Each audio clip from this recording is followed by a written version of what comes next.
दोस्तों जब ये वीडियो आप कंप्लीट देख लोगे तब तक मुकेश अंबानी 1,90,00,000 रुपए कमा चुका होगा, तकरीबन 2 करोड़ रुपए। दोस्तों आप आज जहां भी देखते हो मुकेश अंबानी की शादी की चर्चाएं हो रही है, जिसकी शादी में दुनिया भर के पॉपुलर सेलिब्रिटीज ने शिरकत की है। दुनिया के top performer, cricketer, movie star ने शिरकत करके शादी में 4 चांद लगाए हैं।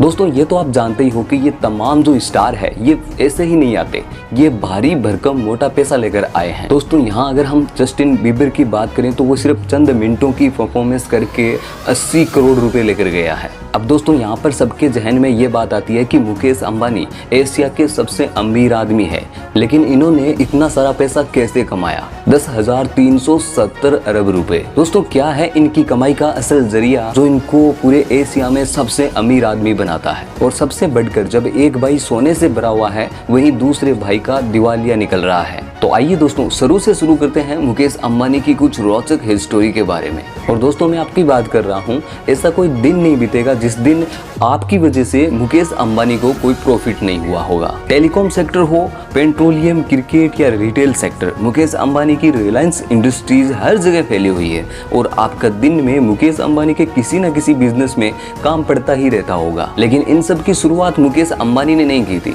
बल्कि इनके पिता धीरूभाई अंबानी ने करी थी। 1950 में धीरूभाई अंबानी गुजरात से एक अच्छी जॉब के लिए यमन चले गए थे और इन्होंने वहां पर इंपोर्ट एक्सपोर्ट का काम शुरू किया था और वहां पर इनकी क्लर्क की नौकरी थी और इस कारोबार को करीब से समझने की कोशिश की। 8 सालों के बाद 1958 में वह वापस इंडिया आए और इस बार इनके पास एक बिजनेस आइडिया था। इन्होंने ट्रेडिंग बिजनेस स्टार्ट किया था जिसे रिलायंस कमर्शियल कॉर्पोरेशन का नाम दिया गया था। शुरुआत में ये RCC कंपनी सिर्फ स्पाइसी मसालों और ट्रेडिंग में इन्वॉल्व थी और इंडिया से मसाले खरीद कर उनको मिडिल ईस्ट और अफ्रीका में एक्सपोर्ट करते थे। क्योंकि 8 साल तक इंपोर्ट एक्सपोर्ट के काम करते रहने की वजह से धीरूभाई को इस बिजनेस का काफ़ी एक्सपीरियंस हो गया था।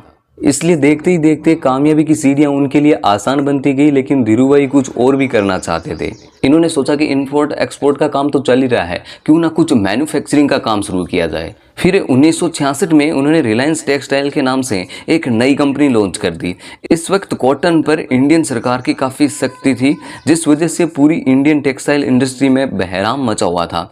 इसी के दौरान धीरूभाई अंबानी ने कॉटन के बजाय कृत्रिम टेक्सटाइल का इस्तेमाल शुरू कर दिया, यानी केमिकल प्रोसेस से बनाए जाने वाले कपड़े का कारोबार, जिससे वो न सिर्फ सरकार की पॉलिसी से बच गए बल्कि कपड़े सस्ते और न्यू लुक होने के साथ इनको काफ़ी ज़्यादा फायदा मिला। धीरे धीरे रिलायंस इंडस्ट्रीज बढ़ती गई, बड़े बड़े इन्वेस्टर और आम पब्लिक भी इसमें इन्वेस्ट करने लगी।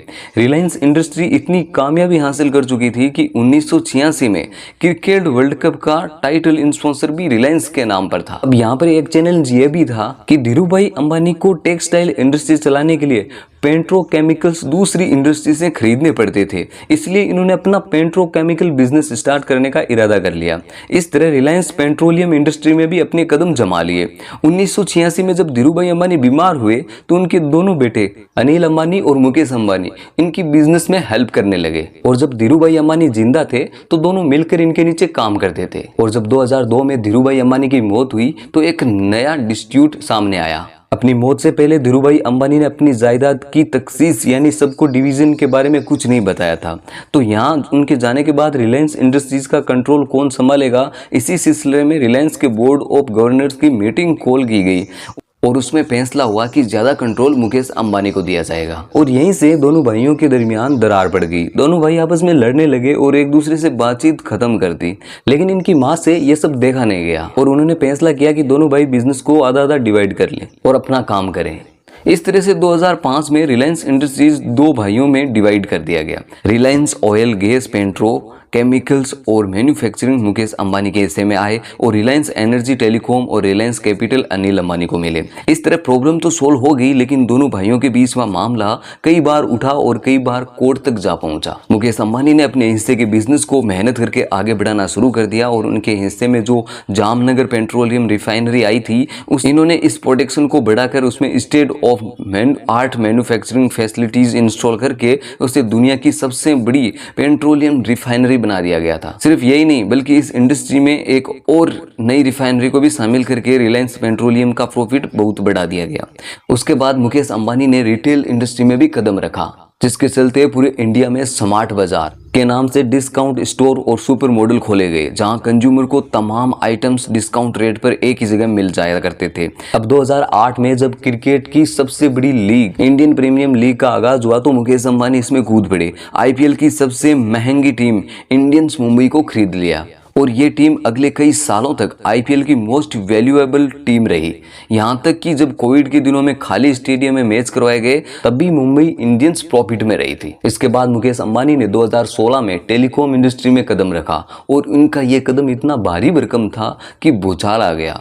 जो टेलीकॉम इंडस्ट्री के दूसरे कंपटीटर हैं उनको कुचलने वाला प्लान था ये। जियो के नाम से इन्होंने एक मोबाइल नेटवर्क लॉन्च किया जिसमें कॉल्स और मैसेज को पब्लिक के लिए फ्री कर दिया। लोगों ने दूसरे नेटवर्क को छोड़ के जियो इस्तेमाल करना शुरू कर लिया धड़ल्ले से और जियो की फ्री सिम खरीदने लगे क्योंकि यहाँ सब कुछ फ्री मिल रहा था। देखते ही देखते जियो के यूजर्स 450 मिलियन तक पहुंच गए और जियो ने जब 5G नेटवर्क लॉन्च किया तो यूजर्स की तादाद और ज्यादा बढ़ गई और ये नेटवर्क अब 6G टेक्नोलॉजी पर भी काम कर रहा है। दुनिया की बड़ी से बड़ी कंपनी के साथ मिलकर ये प्रोजेक्ट बना रहे हैं। जियो की सक्सेस इतनी ज्यादा थी कि दूसरी टेलीकॉम कंपनी ने जियो पर केस कर दिया था कि ये कस्टमर को सब कुछ फ्री दे रहे हैं तो कंपटीशन खत्म हो जाएगा। इससे आप अंदाजा लगा सकते हैं कि जियो ने बाकी टेलीकॉम कंपनी की किस हद तक हिट किया था।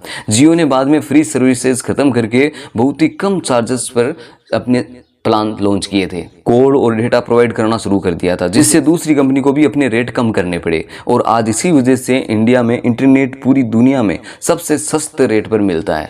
और 2024 में मुकेश अंबानी ने सबसे बड़ी मीडिया कंपनी बनाने का ऐलान कर दिया है जिसके लिए उन्होंने अमेरिकन स्टेटमेंट की डिज्नी के साथ मिलकर $5 बिलियन का कॉन्ट्रैक्ट भी साइन कर लिया गया है। और इसी तरह पूरे देश में हर सेक्टर पर किसी न किसी तरह से मुकेश अंबानी हर दिन प्रॉफिट करते हैं। आज मुकेश अंबानी की नेटवर्थ $122 बिलियन से भी ज़्यादा है जो 10,370 अरब इंडियन रुपए के बराबर है और इस हिसाब से ये दुनिया के 11वें अमीर आदमी है, जिसमें से अगर कुछ को अमेरिकन को निकाल दे तो ये 2 नंबर पर आ जाते हैं। अब दोस्तों जब इतना पैसा है तो खर्च करने के लेवल भी तो होंगे ना। मुंबई में मौजूद मुकेश अंबानी का घर जिसे एंटीलिया कहा जाता है बहुत ही फेमस है। ये 27 फ्लोर एक बिल्डिंग है। ये 37,000 स्क्वायर मीटर में फैली हुई है जिसके अंदर मंदिर, सैलून, स्पा, थिएटर, जिम और हेलीपैड तक बने हुए हैं और भी कई चीजें हैं। इन सब के साथ ये दुनिया की लग्जरी गाड़ियों के शोरूम भी है इनके पास। हाल ही में अनंत अंबानी की होने वाली शादी तो आप लोगों को याद है, एक आंकड़े के मुताबिक अंबानी ने अपने बेटे अनंत अंबानी की शादी पर 5,000 करोड़ रुपए खर्च किए हैं। और ये सिर्फ एक अंदाजा है 5,000 करोड़ रुपए या 10,000 करोड़ रुपए। हकीकत ये है कि जिसके पास 10,370 अरब रुपए हो उससे 50-100 अरब रुपए निकालना ऐसा है जैसे जंगल से 1-2 पेड़ काट लिए हो। असल फिगर शायद जिंदगी में कभी किसी को पता ही नहीं चलेगा कि अंबानी के बेटे में कितना खर्च आया था। दोस्तों एक तरफ मुकेश अंबानी के पास तो पैसों की कोई कमी नहीं है, लेकिन दूसरी तरफ इनके छोटे भाई अनिल अंबानी है, इनको बाप की जायदाद का आधा हिस्सा ही मिला था लेकिन आज इनका दिवालिया निकला हुआ है। एक्सपर्ट का मानना है कि अनिल अंबानी ने तेजी से तरक्की पाने वाले स्ट्रेटजी अपनाई थी जिससे उस सेक्टर में वो एक साथ तेजी से आगे बढ़ना चाहते थे।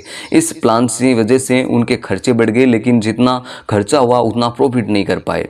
दूसरा रीजन ये था कि अनिल अंबानी का ग्रुप इंडस्ट्री में मंजे हुए खिलाड़ियों से टक्कर ले रहा था जो पहले से टॉप पर बैठे हैं, जो उस फील्ड में सक्सेस हासिल कर चुके हैं। मिसाल के तौर पर रिलायंस कम्युनिकेशन मार्केट में मौजूद एयरटेल, वोडाफोन और जियो से मुकाबला नहीं कर पाई और फाइनली ही बैंकरप्ट हो गई।